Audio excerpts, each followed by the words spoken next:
Wrestle Kingdom 11, the big blow-off to Okada and Kenny Omega. It's all right here on the Falcon Arrow WrestleCast. God, that's so bad.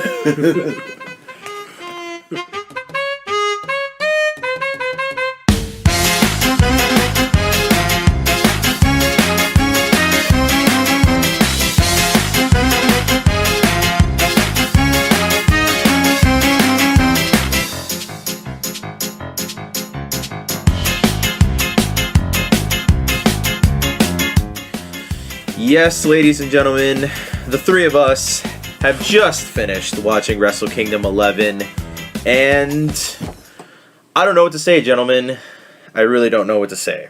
This show was, first of all, for anyone out there who does not watch Japanese wrestling, watch Japanese wrestling. Yes. Watch Yeah. anything Absolutely. New Japan related.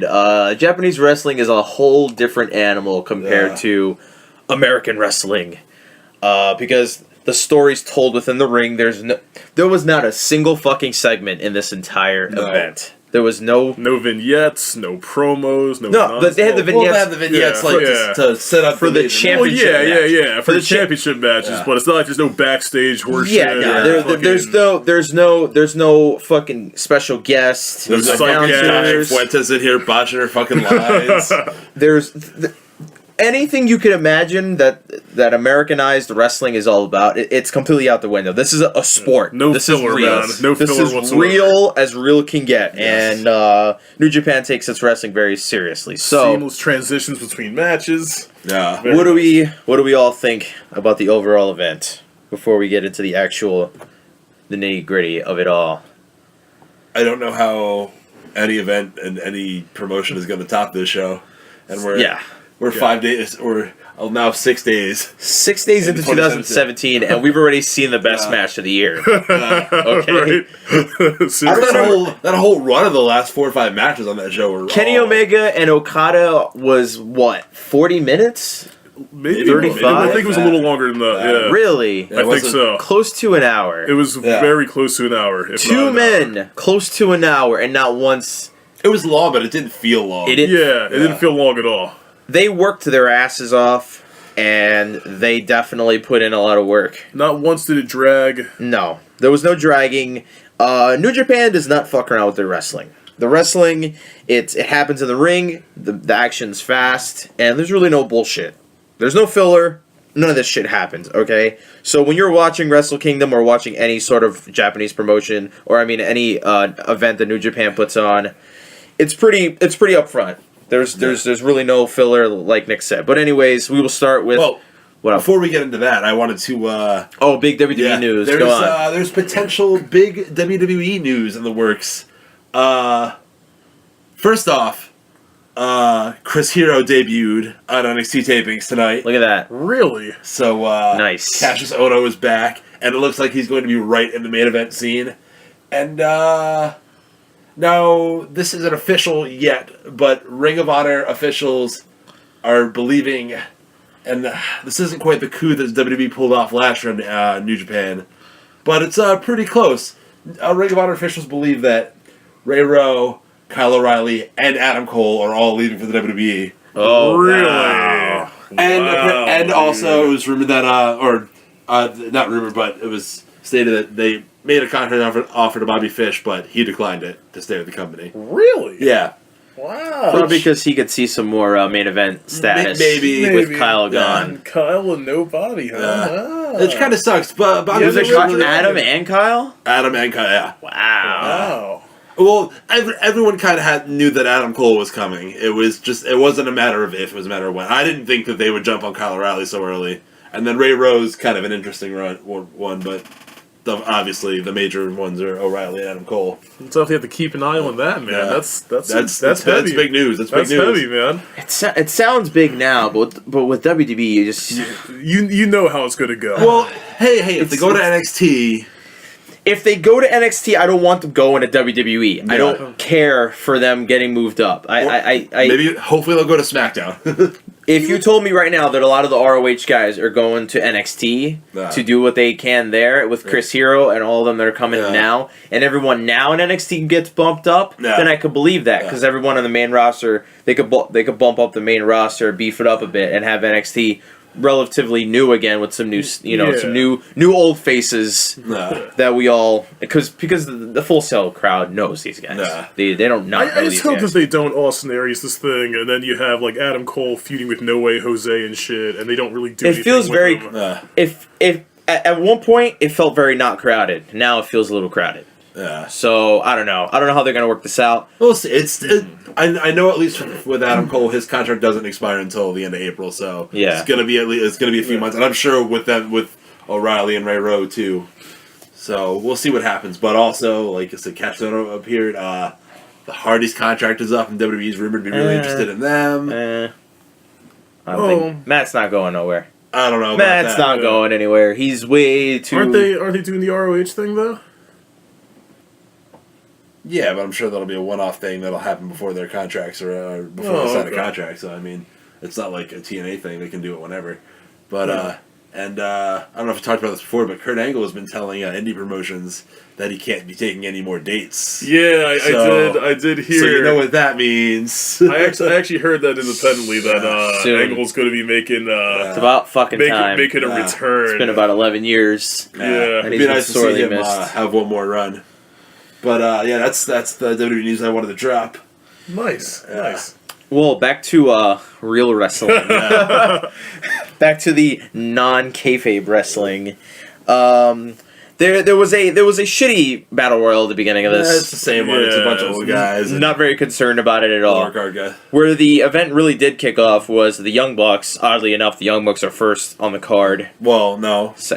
You forgot Tiger Mask W versus. Oh, yeah. Yeah, Mask didn't know it. We didn't care. Yeah, no one cares. Okay, the fucking event started at the Young Bucks versus Roppongi Vice. Skip the first hour and 20 minutes. So the Young Bucks show up with 8,000 belts. Yeah. All over the place. For the most part, it was back and forth competition. A few things that I wanted to notice that I wanted to mention was that Matt Jackson told Rocky Romero to suck it with Trent Baretta's hands. Which was amazing. And then Rocky Romero told him to suck it. He was pissed when he said that shit. There was a young boy that got knocked the fuck out by a super kick. That was fun. And Trent got his ass whipped half the time. Yeah. Rocky Romero saw the ring maybe a few times to get the hot tag. And that's about it. But however, let's get to the ending of this bullshit. Yeah, it's such a bullshit finish, dude. Yeah. The match was good. It was the quintessential Young Bucks match. They don't have bad matches. Every Young Bucks match is the same. They're fun to watch, but they are the same. They are pretty formulaic. Even down to using the opponent to do the crouch chop, and then when their opponent hits them back, they do the crouch chop back. Yeah. That happens in every Young Bucks match, though. Yeah. Well, nonetheless, like I said, they're not bad. They don't have bad They're matches. still fun to watch. It's formulaic, but you know they're still good at what they do. Anyways, the ending. Okay, so long story short, Rocky Romero gets his ass whipped. Pretty much the entire last stretch of this match because Trent was busy laying outside the ring. He gets super kicked twice by both Bucks. Okay, then he gets super kicked, and then he gets super kicked again. Then he gets super kicked some more. I believe he got. I don't know if he got the Meltzer driver. He pretty much got everything that wasn't the Meltzer driver. Meltzer driver and the more bang for your buck. Now here's where the ending. Got the 450 though. Yeah, he got the 450. The where Matt holds him up against the ropes, and Nick jumps off the top rope onto the with the ropes holding him up. So now here's the end of this fucking match. They're going for the more bang for your buck, okay? And as Nick goes up top to do the ending of the Bucks, or the beginning of the more bang, he's the bang, Matt's the buck. Trent grabs the legs to stop his momentum, and then Rocky Romero pins Matt Jackson with a crucifix. Just rolls him over. Like he literally didn't just eat 1,000 spots prior to. And I'm sitting next to Nick. Tyson Tulude. Yeah. Gotta keep kayfabe alive. Tyson's next to me. We're both watching the same match. And we both said the same thing what the fuck is this? This guy got kicked so much in the face. He was eating shit the last literally just took 10 a double minutes. super kick, like right before that. He was getting knocked around this fucking ring like nobody's business. And out of nowhere, he pins a seemingly untouched Matt Jackson. Yeah. Matt Jackson, there was nothing that was done against him to hinder him from being pinned this quickly or this easily. But I mean, Rocky had like that hold on pretty tight. Make sure those shoulders couldn't get Kidding off me? the This mat. guy, dude. There was no momentum to it. It was literally a guy getting his ass whipped for 10 minutes. Then he rolls up. Yeah. Then he just rolls somebody He else. just kind of That was rolls finished. over and rolls on his side. Apparently, and that's a crucifix pin is enough to stop someone's momentum cold in its tracks, Yeah. and then you get the victory. Yeah, no, this finish Pretty left a much. lot to be desired. So Yeah. Good match, but a lot of good spots, like always. But the ending was shit complete finish. bullshit. It did not feel like RPG deserved this win But at all. it's okay because the Bucks still walked out with 3 other sets of Yeah, belts, still had so not a big deal. Can't be not mad at the, they can't be not impressed be- with what they they've can't be done that so salty, far. We have the gauntlet match after this 6-man gauntlet match. I believe. yes, for the never. Oh yeah, this was the never the never-ending one of title. one of the 3 never championships in New Yeah. Japan. This is the 6-man never open weight tag team championships. Yes. Couple of notes about this match. The Tokyo Pimp has amazing hoes. Yes. Yes. Very, very nice looking women. In particular, the bunny. She was something Ariana else. Grande, the Japanese Ariana Grande, as I referred to her, looked swell in her outfits. Straight up. I like how this was all like the major Stables B squad, This is this was Yeah. basically the under Bullet Club. This was the underbelly of the Bullet Club. and of Los Ingobernables, yeah, and of Chaos. In case anyone out there isn't up to date with New Japan and the Bullet Club is pretty much done. It's only really Kenny Omega and the Young Bucks, which Yeah. they don't even call themselves the Bullet Club anymore. They just call themselves the Elite. Yes. So basically, the relevant squad of the Bullet Club is doing things in the main event and the first match of the event. But nonetheless, the Tokyo Pimp has great. What was this man's name again? What I just like calling him the Yujiro Tokyo Takahashi. Takahashi, yes. It was in the beginning. It was the Bullet Club, the Under Bullet Club versus the Ingobernables. Ingobernables. The Dude, Ingobernables. it's your native tongue. The Inglorious Bastards? What a mouthful. Los Ingobernables de Japón. What an obnoxious name. That's so ridiculous. They What couldn't does have that come up mean? with What does anything that mean, easier to say. Antonio? The Ungovernables of Japan. The Ingovernable. Ungovernables. The Ungovernables. They cannot be governed. Give me a break. Anyways, let's move on. Well, to be fair, it's an offshoot of Los Ingobernables from the Mexican stable. All right, Mark, settle down. So it's them versus the Bullet Club. Then Sonata taps out the Pimp, Takahashi. So that means the hoes are gone, which is sad. hoes. That sucks. Oh no, I'm sorry. Jado got pinned first. It was Takahashi that pinned 'cause Jado. Eliminated. Chaos. Holy fuck! There's so many stables in Japan. Limited chaos. So Chaos gets eliminated. Then here comes the Ingoobers of Japan. They come out to face the Ungovernables. Came out to face the Under Bullet Club, and then Sonata taps out the man known as the Tokyo Pimp. He taps, so therefore the hoes are gone. Then out comes Ricochet, Finlay, and Kojima. Otherwise known as just them. Just some random dudes. Put Three guys, together. three guys put together on a whim just to do some cool shit. Young Boy, Vet, and Ricochet. And it was at this moment that I realized, in Japan, if you do not have a very stylish jacket to wear to the ring, you are not worthy Yeah, you of are being shit. on Wrestle Kingdom. Yeah. Everyone has a sick fucking The jacket. flyest ring jackets ever. Yeah. Everyone needs one. Well, Ospreay needed one. King Ricochet, by the way, came out with a fucking crown. Yes, he did. Looking as ridiculous as he possibly can. Wear some shit out the Miz's closet. I'm like, what is going on? They come out to altered music because we're not good enough to listen to the unedited music that they don't want us to listen to. Then Bushi fucks up a codebreaker sequence with Ricochet. This that looked. was- I don't know if that was all Bushi's fault, because the way Ricochet came off that leapfrog, he It looked come at it at an awful. angle. Yeah, you it could think looked- I'm not gonna say whose fault it was. It looked Yeah. bad. It looked bad. really I don't know if it fucking was bad. all Bushi. Yeah. So then Kojima gets the mist. Bushi hits him with the mist of despair. So then at the end of this, Kojima got pinned, and then Evil Sonata Bushi, which is not a one-man name. That's the three men, that's three individual men different of the team known as the Ingobernables? Los Ingobernables. The Ingubers of Japan. We're never going to be able to say I'm this. never going to be able to say that as long It's as I your fucking live. language, dude. This is absurd. I've never mother heard ungoverned in fucking Spanish. So apologies on my fucking part for not being Hispanic enough. So next up we have the premiere of Cody. Just Cody. The American Nightmare Cody. Against Juice Robinson, otherwise known as CJ Parker, formerly on NXT, which no one gives a fuck about this guy. I did not like him in NXT. He was garbage. He's still garbage. Like, what the fuck is he doing? You know, like, why? I have no Why idea. even pick him up? Couple mentions about the match. He's a good hand, man. Yeah, he is a good. There was a moment in this match where Cody went for a springboard. Juice is on the outside, and Cody goes for, I don't want to call it a springboard, but it's was it a springboard? I don't know if he jumped off the second part of the turnbuckle or the actual rope itself, but goes for what looks like a disaster kick, springboard, and misses this guy by about 10 feet.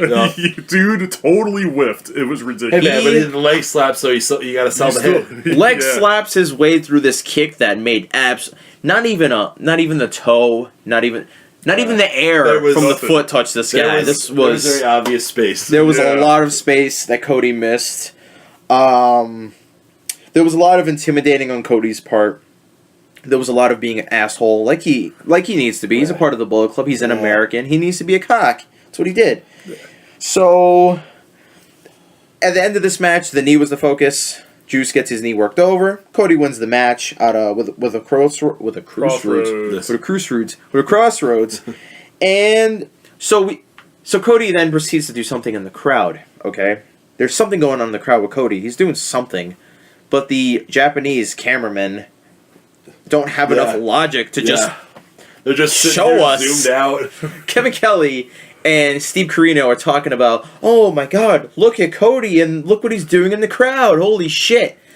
But we have no idea what's going on. We're completely in the dark here. Meanwhile, we're frozen on a fucking wide shot of the entire dome. There's a cam that's not moving for anybody. There's no... Whoever this guy running the camera was not budging for shit.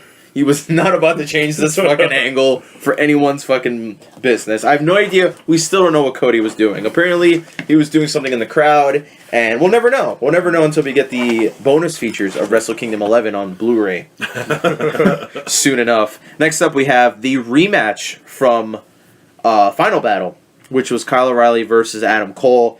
And first thing I want to note about this match is Adam Cole's entrance theme is obnoxious. Yeah. Extremely obnoxious. I couldn't stop laughing because it was just Adam Cole, Bay over and over and over again. Yeah. And I was really kind of hoping it was going to be the whole thing.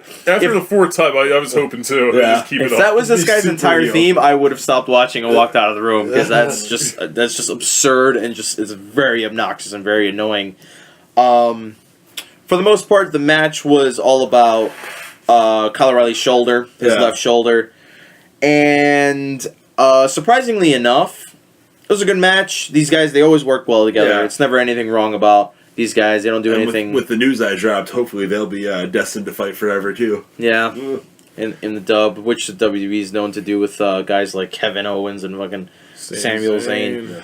So Adam Cole wins this match with a lot of gruesome super kicks. I mean, these kicks were loud, and he unleashed a fucking Good leg slap. barrage of kicks on Kyle O'Reilly. And so now Adam Cole is a 3-time Ring of Honor champion. The first 3-time Ring of Honor champion. First ever 3-time Ring of Honor champion. This was shocking because we just saw Kyle O'Reilly win. It was only like a month ago, right? The world and title. He had really one appearance on TV with it. I don't know where they're going with this, but this was weird. I did not expect this. Yeah. I thought we were in the long haul for Kyle O'Reilly. You had all that build with Kyle O'Reilly to eventually getting that first big title win, and just Maybe he's coming over sooner than we think. That seems like the only Logical Yeah. explanation, yeah. Assuming that the Ring of Honor crowd also watches New Japan and vice versa, that's the only way this would matter, because it almost feels like anything Japan, like New Japan does now, is almost like another pay-per-view for Ring of Honor. It is, because essentially, yeah. they're working together constly now, so it's And almost it's vice versa for New Japan, because New Japan's on a lot of guys are on a lot. So there's a lot of shows. shared equity between these both promotions. So Kyle O'Reilly losing the world title almost feels like he lost it. Almost as if if they didn't have the relationship with Japan, he was going to lose at the next Ring of Honor event. Yeah. So I have no idea where they're going with this. We will see eventually what's to come in the weeks on Ring of Honor. This was shocking, obviously. Next up, we have the Makabe and Honma versus the Awful Samoans, as I called them. They're not Samoan. Tamatonga and Tangaroa, the Gorillas of Destiny. The Gorillas of Destiny. The GOD. The very bad Samoans, as I called them. They took so long to get to this fucking ring. And Yano and Ishii.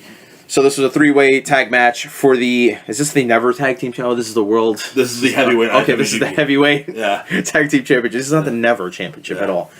So the 3-way match for the tag belts, and like I said, these guys, the Tamatanga and his buddy took so fucking long to get to the ring. It was his brother, not buddy. It was his brother. Yeah, I'm sure they're still buddies. Formerly known as Camacho in WWE. Oh, Camacho. Yeah. no shit. Wow. Huh.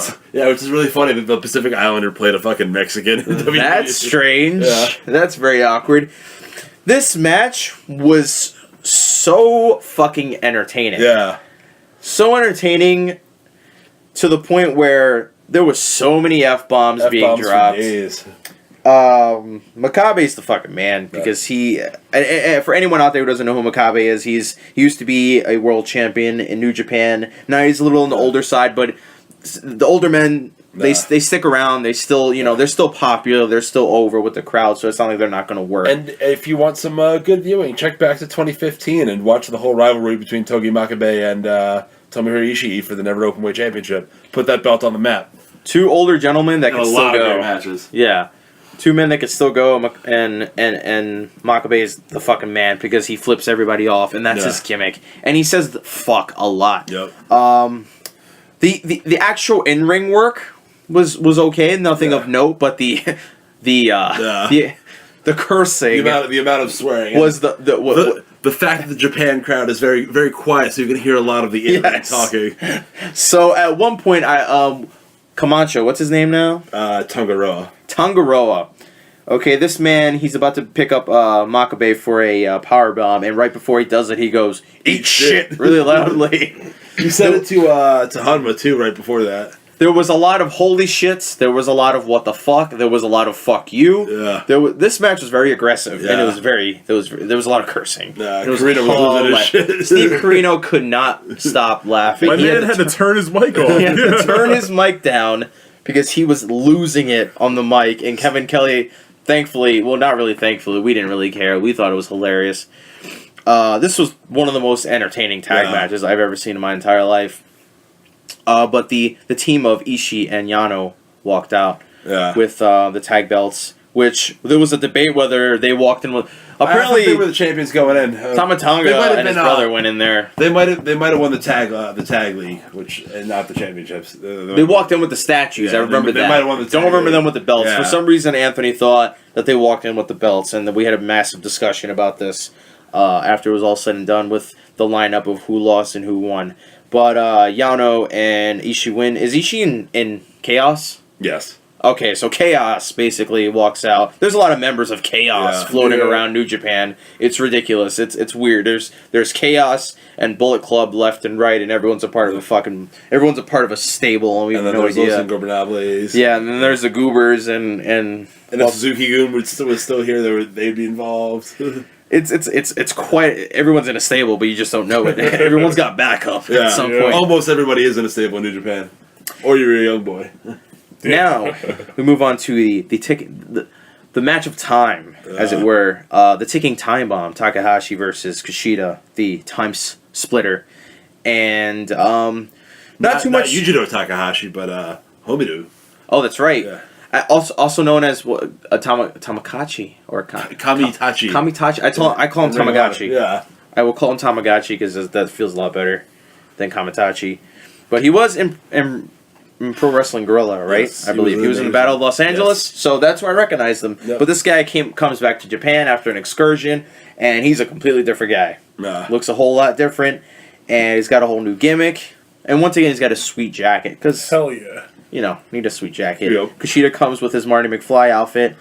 That's fine. I didn't write anything down about this match. Surprisingly, there was good work. Yeah. Nothing. It was a solid match. The only thing I could point out was the fact that Takahashi almost killed himself and fucked his ass up because he took a dive off the top rope onto the outside and completely missed Kushida and landed ass first. That was ridiculous. I mean, if that's how you're going to land, that's probably the best way to land. Yeah, like he didn't have anything to break his fall. Nope. Just straight up, just let it just sit And down. disclaimer for New Japan, for people who are not familiar with New Japan Pro Wrestling, these guys, when they bump on the outside, they bump. Yeah.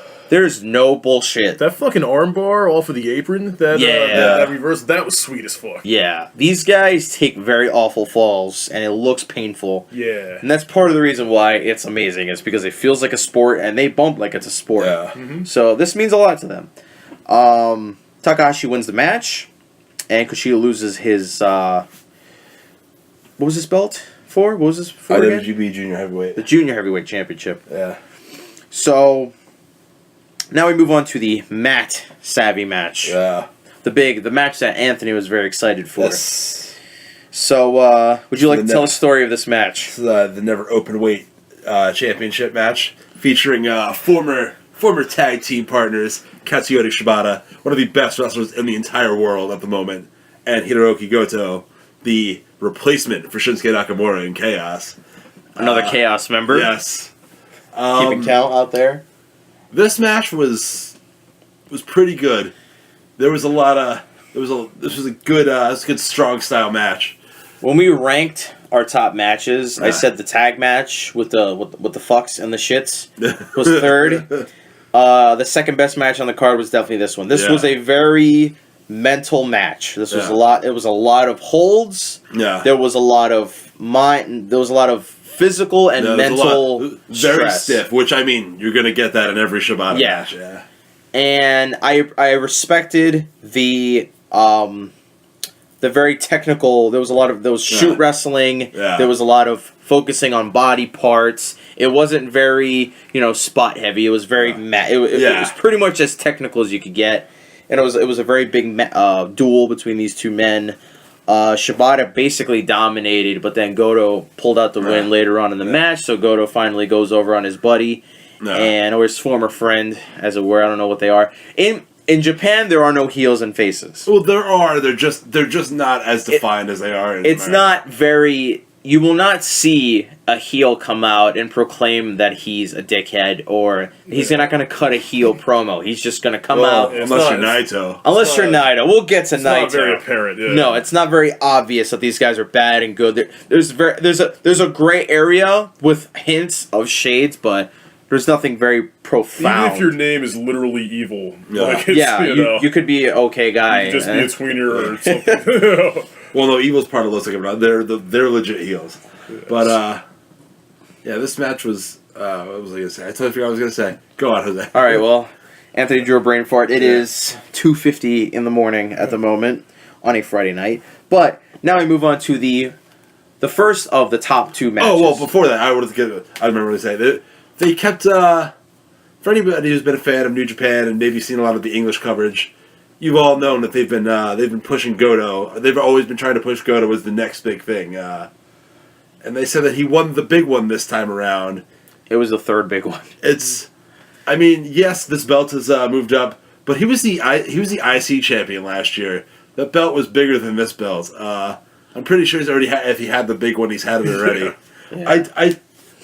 As much as I like Goto, I don't think he'll ever be really main event worthy. And all the English guys keep trying to push him as the next big thing. I don't think it's going to happen, especially when dudes like Shibata are in the company. I mean, I know he lost this match, but the story of this match that was being told and that was being presented was the fact that he couldn't win on the big stage. Yeah. So I'm assuming the big one. I guess maybe because it happened at Wrestle Kingdom against Shibata's former, his former buddy guy. He did beat Nakamura for the IC title though. So well, that was the whole selling point of this. Every match on this card had a story, except for the fucks and the shits tag match in the middle. It was just a lot of fucks and shits. Takahashi Kushida was all about one man who he came back. Well, he was gone for a while. Now he's back to try to reclaim his status in this company. Shibata Goto was all about two former friends. They've respected each other their whole lives. Now it's time. High school together. They went to high school. Now it's time for somebody to be the bigger man. Now we move on to Naito and Tanahashi, which was the second biggest match on this card. Yeah. The whole story of this match was the fact that Naito, Anthony knows more than me, but from what I was told, Naito lost to him in 2013. Yes, they had a phenomenal match at the finals of the G1 Classic in 2013. Which, if you ever get a chance to go watch it, go watch it. It was a great match. This is back when Naito was like the up and coming babyface, and Tanahashi was still babyface at this time too. But he worked pretty dirty in that match. Yeah. He actually got booed a lot in that match. Fans were pretty behind Naito in that match. And this was actually what kind of set up the Naito heel turn, because it led to, if you don't know, the winner of G1, like in the Rumble, gets to go to the main event of Wrestle Kingdom for the title. And that year, for some reason, they had a fan vote to see who would main event, and instead of voting the title match, which would have been Okada versus Naito for the main event, they voted for the IC title match, which was Nakamura defending the belt against Tanahashi. So, and that was for Wrestle Kingdom 2014. And then fast forward to 2015, Naito comes back from his excursion to Mexico, turning heel, citing that reason as one of the main things why he turned heel. He thought the fans abandoned him, and they didn't. Yeah. So this rivalry, when he explained this to me, this is something that you don't see in wrestling very often, and by that I mean logic. Yeah. And long-term planning. Long-term planning, which is something that if you watch WWE, you will never get. There's no long-term planning. It's Things all don't make booked sense. on the fly. Yep. It's booked on the fly, and WWE treats us like we are just... Everything just happens in a vacuum, and, We have to forget about things, and things that people did in the past are completely forgotten. So, as I heard Mike Quackenbush say in a podcast, they really punish you for remembering the past. Yeah. So, in New Japan, they really they conjure up memories as to why we are in certain matches at certain time periods. So the whole story of this was Naito went away, went to Japan or Mexico to then he starts the stable known as the Ingobernables of Japan, or in Mexico as it were, but then he brings it over to Japan. So now he's a whole different man. He's a different guy. He's not what he once was. He doesn't. And he bends literally every single Japanese tradition in wrestling. So shows no respect for the belt. No respect for the belt. And here's the thing about it. Naito is as close to a heel that you're going to get that's not American, or if you're Kenny Omega, Canadian. But if you're not, if you're a foreigner, you're a bad guy. That's automatic. But if you're a Japanese heel, that's pretty rare. Yeah. That does not happen very often. Yeah. So this is as close to a Japanese heel as you're possibly going to get. This guy goes to the ring pretty much in a suit. Doesn't really care, holds the belt. Doesn't really, he doesn't admire it. He doesn't look at it. Drags the straps on the ground. Drags it on the ground. It in the ring. Throws it in the ring. So, and apparently he's over now because of this. Yeah. No, everyone, when he first came back, was like, what the fuck is this heel turn? It sucked. And then, a month in, we all realized it was the greatest thing ever. Yeah. And he was like, he was probably the biggest Japanese guy in 2016. Yeah. It was Omega and him. And here's the funny thing about this, and you could argue if this was kayfabe or not. There was a fan vote because he won the climax. Naito wins the climax. Oh, 2013, yeah. I was speculating that the fan vote was kayfabe too, was just the word too, to set this up. I mean, I could be wrong, and that really could have been what happened, and they just took that story and ran with it. But There was a fan vote for who should main event Wrestle Kingdom. What the main 8. event would be, because it wasn't a thing that happened before, and it wasn't a thing that's happened since. Yeah, but I think they just wanted to have a reason to make Tanahashi Nakamura the main event, even though it wasn't for the IWGP Championship. Yeah, so which is, I mean, business-wise, the bigger draw. Yeah. And that Wrestle Kingdom, it was the Intercontinental Championship that main evented Wrestle Kingdom that year. So basically, long story short, a fan voted him out of the main event of Wrestle Kingdom. Yeah. So now he comes back and he says, well, fuck you guys. Yeah. You know what I'm saying? You motherfuckers voted me out of the main event of the biggest event in this fucking company. Yeah. So, but now he's a whole different guy. He's way over than he once was. Yeah. And he was a great wrestler, but he was kind of a boring babyface that was going nowhere right before that. And in this match, there was a lot of heel antics. Yeah. There was a lot of spitting. A lot of spitting. A lot of loogies. Whole lot of loogies being hucked. There was a lot of laying around. There was a lot of ref involvement as heels do. So this was rare. You don't ever see a Japanese wrestler show heel antics, be a true heel in the ring and out of the ring, and do things just to go against the grain on every single level. And Naito wins. Yeah. Naito wins this match, and I was pulling for my man Tanahashi, Yeah, me too. the man with the great air guitar. Looking for that high fly flow, man. He hit it. He did. Naito A kicked few out. times. Naito kicked out. Outside on the floor, which was pretty Naito good. kicked. But Naito with that Super Destino and then a regular Destino. And to then, follow yeah, that. Super Destino. Then it hits him with the regular one and puts him out of his misery. This match was focused on knees. Yeah. Knees. Yeah. This was the gimmick of this match was knees. Left knees in particular. Left Both knees. guys. You've never seen two men hit each other's knees more Even though than these Carino guys. kept calling the right knee, he was calling the wrong knee. He was calling the wrong knee, but how could you call the right knee where there's just knees getting kicked? Knees everywhere. There was just knees getting kicked left and right, and this was a very knee-heavy match. Yeah. But in the end, it all came down to Naito winning, and now... Like he should have. Where does this story go? What happens with Tanahashi? Tanahashi's essentially the John Cena Yeah. of New Japan Except Pro he's already Wrestling. got his record. He's got the most title reigns Yeah. in the company. So he's the man, but now he's starting to give way to younger guys. Well, Yeah. seeing from what happened with Naito at Wrestle Kingdom 11. So what's going to happen to Tanahashi? Is he going to get weeded out? Is he going to pursue this? What's going to happen with Naito? Where is he going to go from here? Yeah. We will find out in the year to come. But now we get to the main event that we just finished watching maybe about 15 minutes ago. Or 37 minutes ago, whenever the fuck this podcast started. Yeah. I don't really know what to say about this match. This match was... I don't have any fucking notes about this match because I could not write anything down. 12 out of 10. Yeah. The only thing I could really say about this match, to describe to anyone listening about how this match went down, there was desperation. There was a lot of heart being shown. False finishes. Yeah. Kenny Omega went through a fucking table. Yeah. Went through a table. He didn't crash it. He didn't break a table. This man went through the middle of the table, broke it clean in half. And not just any table, mind you. This isn't like your run-of-the-mill wrestling folding table. This is like a fucking coffee table, dude. Yeah. Like, Yeah. straight up. These tables are thin. Like metal frames. Yeah, so like it's- the frame didn't break. Yeah. Okay? Yeah. The frame was pretty sturdy, so it looked like it hurt a lot. Yup.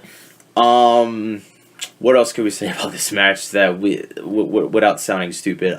This is one of the few matches where if you knew someone that didn't like pro wrestling and you wanted to show them what it is and what it could be, and not just like the garbage that you see on American TV a lot. Yeah. This is a match that you would show them. Absolutely. Yeah.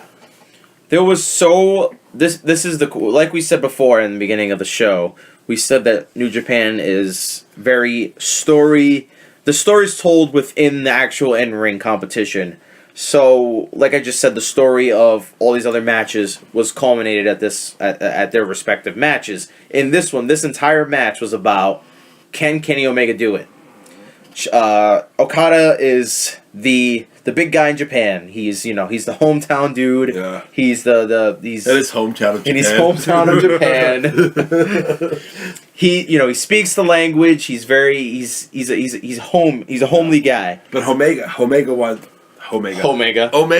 wants to make this thing worldwide because he wants to break the because he can speak Japanese and English. Yeah. So basically, break the language barrier and Kenny Omega's global title. Kenny Omega's angle was, we need to take this worldwide. I could do this. The Biz Quiz, they're doing it worldwide. So we got to expand New Japan Pro Wrestling, and I'm the guy to do it with.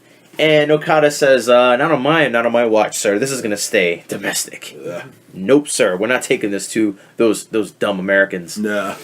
Even though there's a lot of Americans that watch this. But anyways, nonetheless, the match itself, there was themes. There was so many themes. It went from one theme to the next. So it was Kenny Omega playing mind games. Then it was Kenny Omega and Okada doing whatever it took to win the match. So the table became involved. Yeah. Once the table got pulled out, that's when the match really picked up. Yeah, Okada. It was a lot of mind games in the beginning. There was a lot of it was the work was steady in the beginning. It had a good flow to it though. It had a good build to. Yeah. It was basically long without going into extreme detail. It was a slow rise, and when it got to the end, it climaxed pretty fucking great. After both men essentially did whatever they could to win this match, they put their bodies through a lot of fucking hell. They worked. The backs were being worked a lot in this match. The springboard moonsault. I was gonna say, yeah, Kenny Omega over the barricade. That was awesome. Kenny Omega did a springboard moonsault from the inside of the ring to the outside over a fucking barricade into the announcer table. That's probably the highlight of the match. Now, when you watch WWE, the announcer tables, it's not close, but it's not exactly too far away. It's right there. This man had to make a massive fucking jump to get to Okada, way out there. So this was fucking amazing. Then, apologies for that, everybody. For some reason, my phone decided to take a dump and completely cut me off in the middle of the Kenny Omega and Okada match. But where were we at with this match? The theme of it all. We were going for the table spot. Table spot. So the table spot happened. Then after the table spot happened, it was almost like a rise of how far these men were willing to go to get to the finish of this. Yeah. Because it seemed like... And Kenny Omega got hit with so many Rainmaker clotheslines. Couple of tombstones. It looked like Kenny Omega was done for, but he did not want to lose this match. Kicked out of that tombstone into the Rainmaker. Yeah, that was the point. Like, I was it's really late, so I was a little tired going into that. But like, woke up when he kicked out of the Rainmaker, man. Like I was pretty much it. Like I was very awake after that. I stood up. He hit him with the tombstone and hit him with the clothesline. I said it's over, and then Kenny Omega kicks out, and I rose out of my chair and I said, holy shit. Yeah. What just happened? Yep. I really wanted Kenny to win this match. Really, really did. Because I wanted to see Kenny Omega finally win a big, big belt on a big atmosphere. I really thought that's where they were going with this. They'd spent a lot of time building Omega. I was thinking so too. They were kind of alluding to it with as making the big, They were talking about title changes all night. The first 6 titles have changed. But I mean, they spent a long time building Omega as like this big heel. He'd become the leader of the Bullet Club after AJ left and Carl Anderson left. I really thought it was really going on. I mean, they could still go there at a later date, but yeah. Not that I'm disappointed with how it ended. It's where I thought it was going to go. But the work itself, these guys hit each other hard. Phenomenal. These motherfuckers did not hold back on any of the kicks. They didn't hold back on any of the hits. They didn't hold back on everything. Was very audible in a very loud crowd. And it's good that that it ended in a way that we didn't expect. Yeah, like that's really cool. If they were able to surprise us after everything. Yeah, I was shocked because I really, like Anthony said, I was very looking forward to seeing Kenny Omega finally go over and win a big belt on a big stage. And because they'd been building this guy up. And he's extremely good at what he does. I mean, he's one of the best wrestlers. This match proved he's one of the best wrestlers right now on Earth. Yeah. Okay? He could hold his own with the best. And he could work. These men worked for 40-plus minutes. 50 minutes, maybe. Whatever it was. It was a long time. Yeah, they it was about an hour. Told a story for 50-plus minutes, okay? And the gimmick and the theme was... And in New Japan, in this style of wrestling, you have to show wear and tear. And here's the thing, you are probably tired after this long of being in a match. You have to show it. You have to very much pretend, not pretend, but convey to people that this match is wearing on you. I don't think they had to really try to show that this match was taking a lot out of them. No, you could see. You could see that they were tired. But that's the best part about New Japan, is that they go out there and they convey the message to you that this is killing them. Yeah. That this hurts. That it's real. That it's real. And it's very much real. Yeah. Very it was much real real. with some of those fans in the audience, those girls that were crying. And Yeah, women were crying. Everyone's like shocked. Yeah, there was real fucking reaction to this win. And I, as a wrestling fan, we've been watching WWE, and when we watch WWE, when we speculate about WWE, we always talk about, you know, when someone wins a match, we automatically go to, well, what's this going to lead up to? We don't really talk about the match itself. We talk about the storyline that follows. With this, I physically, I could see the pain. I could see the toll it was taking on these men. And when he hit him with the Rainmaker clotheslines a couple times, I said, "There's no way he's kicking out." I got the message that they were physically hurt. Yeah. And I never thought that I would get that in that mind state ever in my life at 24 years old, still watching wrestling. I've just always been a fucking smart mark, and I just assume that this guy won because of this, or they're going to do this because it just means that they have to do this because of storyline and shit. But this was real to me. Yeah. Okay? This felt very real. yeah. It's very easy to get invested in these matches like they're real. Absolutely. They buy you in, man. They're selling it and you're buying it. Yep. Pretty much. So what can we watch after this that's gonna top Wrestle Kingdom 11? You're going to be hard pressed to find a better show this whole year. Yeah. I mean, there'll be a couple that'll come close, but I don't know if there'll be one that'll be better than this show. Especially the last 2-3 matches. Maybe this year's Bowler or something, like a match out of there or something. But I mean, but as a show on the whole, I don't know. Yeah. Here's the thing about PWG, WWE, and New Japan. WWE's entertainment. It's storyline driven. Everything has a reason because of a storyline. Yeah. There's no. It has nothing to do with competition. Okay, PWG. Guys don't sell. PWG is just an indie all-star show. It's a fun. There's good wrestling. There's a lot of good Great spots. wrestling, yeah. There's amazing wrestling and actual in-ring work. The issue with PWG is that it's very spot heavy. There's It's not necessarily meant to be taken seriously. Yeah. So seriously. Guys get kicked in the face. They bounce back from it like nothing. Okay. Yeah. In Japan, if you get hurt a lot, you have to sell it. Yeah. Selling is 90% of the battle in Japan. You have to convey that you are being hurt a lot. I mean, when you don't treat your fans like idiots and you treat it like a real sport, like you should, if you're trying to make people feel that way, you get good shows like this. This Absolutely. feels, every time we watch anything related, we watched the last 3 new Wrestle Kingdoms together, it feels like big fight feel. Yeah. It feels like a big boxing match. It feels like, this is actually real, okay? There's ads everywhere. Yeah. There's sponsorships going all over the place.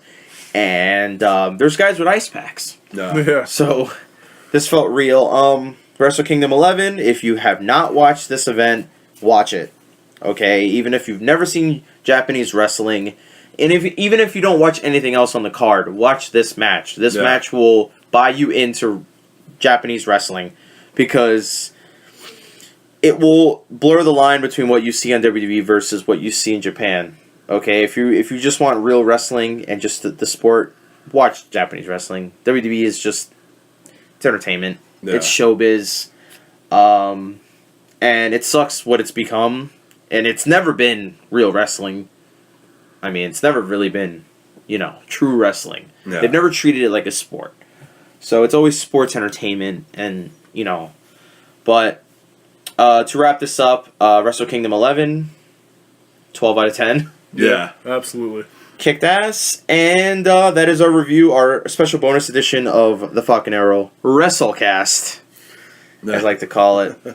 But until then, we will see you guys for the next weekly review of Raw, SmackDown, not 205 Live, maybe NXT, I don't know. But until then, Top Guys out.